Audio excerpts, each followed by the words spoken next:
How are you guys? In this fourth video about my book Philosophical Cocaine, A Radical Approach to Liberation, I'll be commenting on the fourth chapter titled Conform or Die. In essence, this is a chapter about social conformity, which is no more than another way to refer to the negative social conditioning that I explained in the previous video. I'll leave a link to that video up here. In essence, social conformity is when your mind collapses from within to a social pressure that acts on your mind as an invisible force. So in these situations, your mind falls into the anybody self, or in other words, that part of you that needs and craves external approval. In a way, the anybody self is the weak part of you that needs to fit in so he can feel that he's a part of something bigger that can take the responsibility off his shoulders. Because if you think about it, being part of something generic and socially accepted gives your mind a sensation of tranquility. It's like as if your mind feels protected by other people, not alone in the world, and not subject to judgments. At the end of the day, the anybody self in you can always say to himself, well, I'm doing what everybody's doing, and I'm thinking what everybody's thinking. So if I'm wrong, it's because everybody's wrong. So it's okay. That's why the anybody self in you is a fanatic conformist, because in essence, is a weak coward that doesn't want to take responsibility for his own decisions, thoughts, or actions. So he hides his face in the crowd and from there deceives himself into thinking he has a real and authentic life, but he doesn't. So to put it simple, your mind has two sides. Your anybody self, which is an irresponsible conformist, and your unique self, which is a responsible nonconformist. Now, the question is this: what are the behaviors of this irresponsible conformist? So you can be clear when you are being that part of you. To put it another way, how does that part of your mind that is always looking for external or social approval falls into conformity? That's the question. Well, in this video, I will show you the 5 ways your mind falls into social conformity and at the same time dismisses your strong, free, responsible, unique self. Again, your life, as in the movie Fight Club, is the constant tension between your free and unfree self. Or, in Fight Club terms, between Tyler, the nonconformist part of your mind, and the protagonist, the conformist part of your mind. Okay, so the 5 ways your mind falls into the conformity of the anybody self are the following. First, falling by comparison. Your mind is constantly looking around, okay, scanning the environment to check what other people is doing. Why? So it can fit in and don't stand out from the rest. Whenever you look around, okay, whenever you're looking around, paying attention on how people are moving, eating, talking, dancing, etc., whatever, you are in your anybody self who is looking to calibrate his being to be part of the environment and become invisible. Second, falling by reaction. Falling by reaction.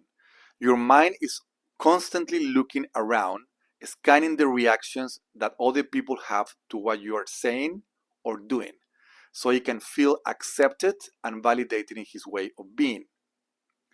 Whenever you pay attention to other people's facial expression or body language in relation to your own presence in that specific environment, well, that's your anybody self falling by reaction and seeking external validation to feel normal or accepted. Third, falling by indecision. Whenever your mind feels indecisive or has doubts about his value in the environment, we look around looking confused or weak, waiting for other people to help you get out of that uncomfortable mode of being, right? So essentially, falling by indecision is your mind feeling lost and screaming for help, but not with words, but with silent behaviors. Fourth, falling by direct questioning. In the same way your mind feel lost and indecisive in the previous fall, okay, In this one, your mind not only screams for help in silence, but actually goes and asks other people directly for the information or direction you need to feel more confident with your position and value in that specific environment. You do it on the street when you ask for an address, or you do it when you ask to your friend how you look with a t-shirt. In any case, you're asking someone else for something. In any case, your mind has decided to ask directly to other people about their point of view, right? That's what you're saying. That's what you're asking. So in a very radical sense, your mind, by asking, has already accepted that that is looking for some kind of external approval and social conformity. Fifth, falling by social role. This one is subtle. Whenever you enter a new environment with other people, your mind will be looking around to understand who is who in that specific situation. And from there, determine who you are for other people. Are you the guest?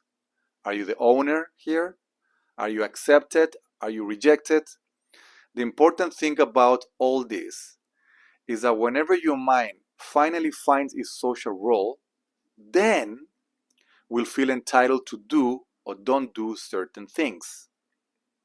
For example, if you are the owner of the bar, okay, this is your bar, you're the owner, you can do things that will not be able to do if you are a guest in the bar, right? Different roles. Well, at least that's what the anybody self thinks and wants to believe. I'll explain you what I mean. What it believes? It believes that the social roles are fixed and they determine what one should do or don't do. So the anybody self in your mind, because it's lost and craves for external approval, always need to determine your social role in the situation with relation to other people. So you can limit yourself and stop taking responsibility for what you could do if you were another being or another role.